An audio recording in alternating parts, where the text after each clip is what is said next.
In this video, I'm gonna show you how to save the most money as a student. Hello everyone, I'm your host Alexis. Welcome to the Alex Investing channel, and today we're gonna see how to save money.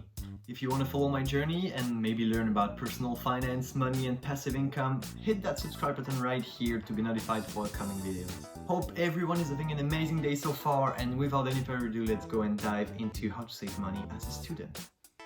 If this is your first time on this channel, I actually made a video last time about the FIRE movement, and it's kind of the same topic as saving money, so you could be interested. The link will be in the description and right here too. In order to save money, the first thing you have to do is actually to earn money. So my first advice for you would be, as a student, to have a side job, side hustle, or a part-time job for you to earn your first dollars. This will probably help you in many ways, but the first way it will help you is that with the first money you make, you'll feel independent for the first time probably in your life. You'll feel like it's your own money and you can do whatever you want with it. So you can spend it on many things you want, like clothes and stuff like this. But I'm gonna show you ways to avoid this, because spending money on clothes is not really saving money, I guess. And you'll probably figure this by yourself, because by spending your own money, you'll feel a bit guilty sometimes. Trust me about this one. One great advice with your first side job is that you have to keep it the longest you can. Even if it's not the best paying job, it will be a great experience for you to actually have this job, have a consistent amount of money coming to you. And if you're in college or just in school, keep it the longest you can when you are in college, for example. Keep it all the years of college for yourself, so you'll have huge savings at the end. And keeping a job a long term will help you to understand what true work is about, because let's face it, when you're in high school, it's not the biggest work you've ever done, right?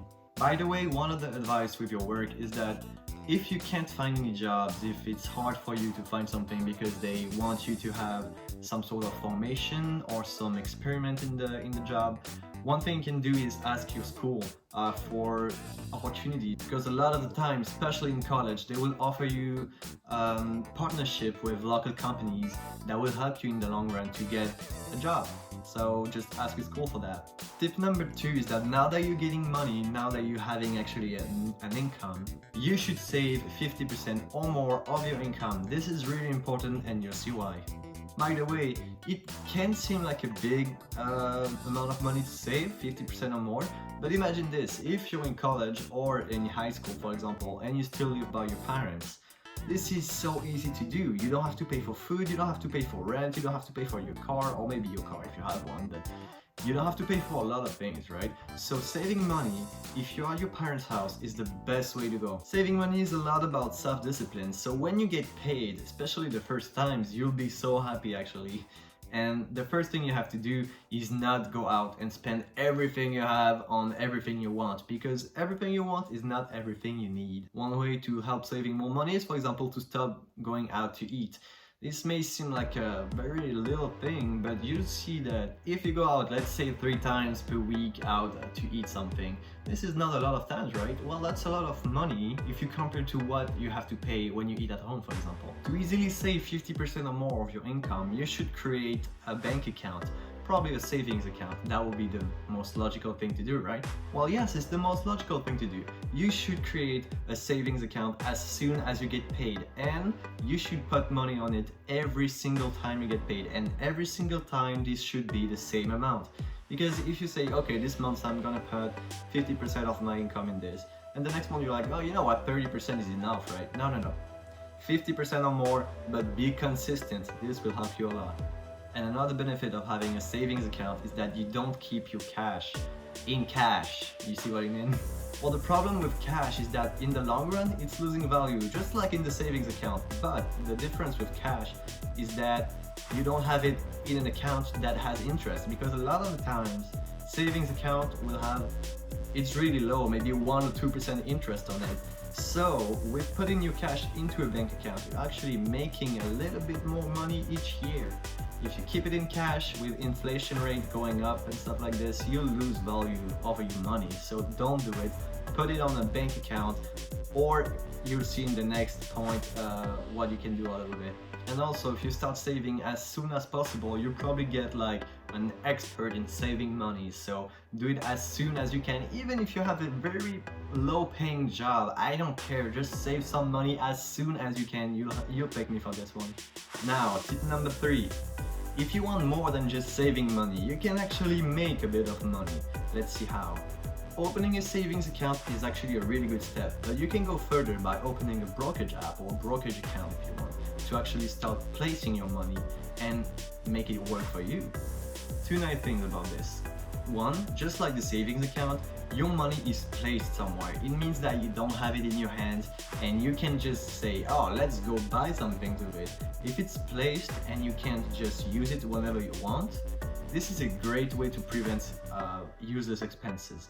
And 2, the interest that you're having on a brokerage account is probably way higher than on a savings account. So it's like having a ultra savings account because you're making more money by investing it. And if you're interested into seeing how to invest your money or how I'm doing it actually, you can go and check here. I got a few videos about this on my channel. Now, tip number 4, see and learn what money can do for you. Because you are working all your life for money, you're trading your hours for money. But now, can you do the opposite? Yes, you can. You can make money work for you. That's how investing works, but there's other ways to do it, and let's see how. For example, just by buying books about personal finance and money, you can learn so much and gain so much value over this. And this is one of the greatest ways that I found actually to motivate myself to start investing, to be more careful about my money, and to actually be money conscious in some sort of way. And if you want, I got a few books in the description. It's affiliate marketing, so I will get a little commission on it, and I'd be really happy if you go check it out. So it's in the description. I got about, I guess 7 books, or maybe a little bit less. That's all about investing your money, saving money, and managing your money in general. So go check this out, it's really good. And like I'm doing, you can also spend a lot of your time, maybe not too much, on YouTube watching videos about people speaking about personal finance and money, just like this video. So that's already a good step for you.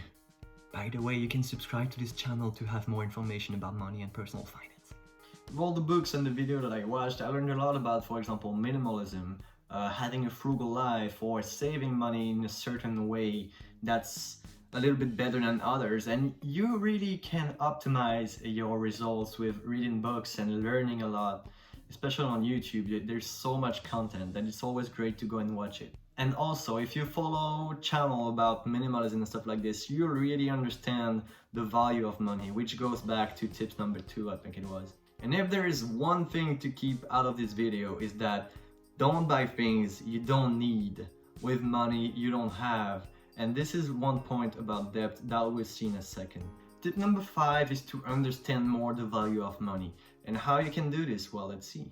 Especially when you're young or when you're getting paid for the first time, you don't really have in your mind, what's money really? What is it? It's just a value, right?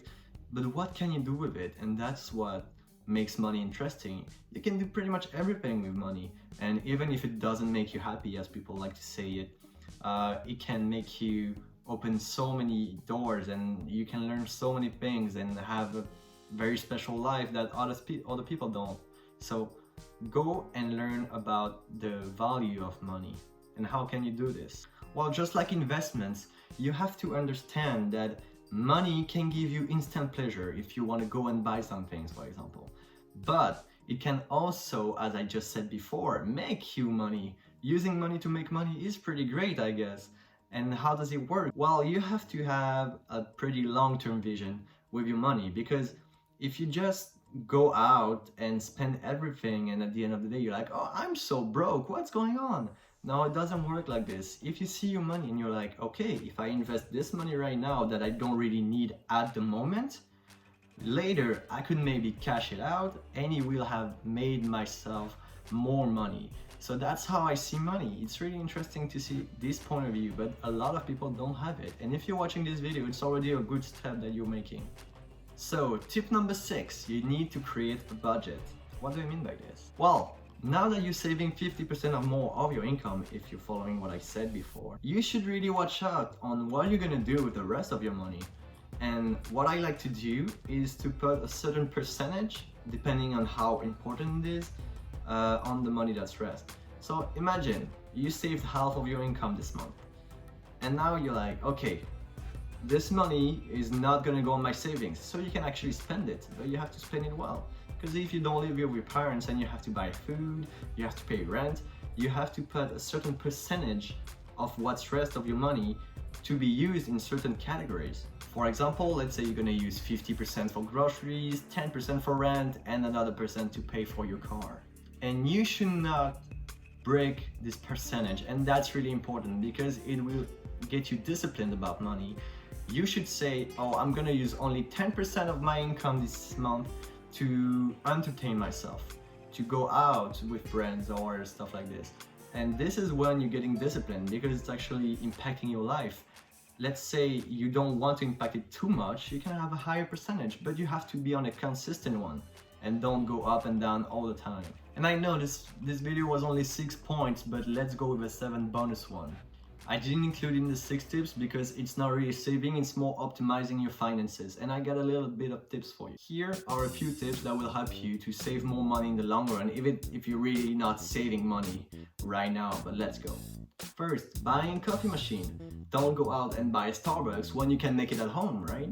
You'll save so much money, you don't even understand how. You're buying a $5 latte, well, you can have a 50, not even 50 cents latte at your house that you can make yourself. So go watch for a cafe machine. Second, if you live with someone else, you'll pay less money. So find roommates, find a nice apartment close to your school, close to your college, where you can spend time with someone else that will pay half of the rent for yourself, and this will help you greatly. Having a used car and not a new car will help you so much. So don't even say, oh, I really need this car. No, you don't need it. You just need something to go from point A to point B. You don't have to go from point A and point B and have to show up during this trip. You don't have to do this. So just buy a used car. That will save you tons of money. There are so many ways to save money on a daily basis. And if you want more of this kind of video, you can just let me know in the comments down below and I'll make more. Now you can actually like right here, subscribe right here, and we'll see each other next week because guys, you know what? I upload weekly, so just hit that subscribe button right now. It was your host Alexis from the Alexis Investing channel. I hope you liked the video and I see you guys next week. Bye bye.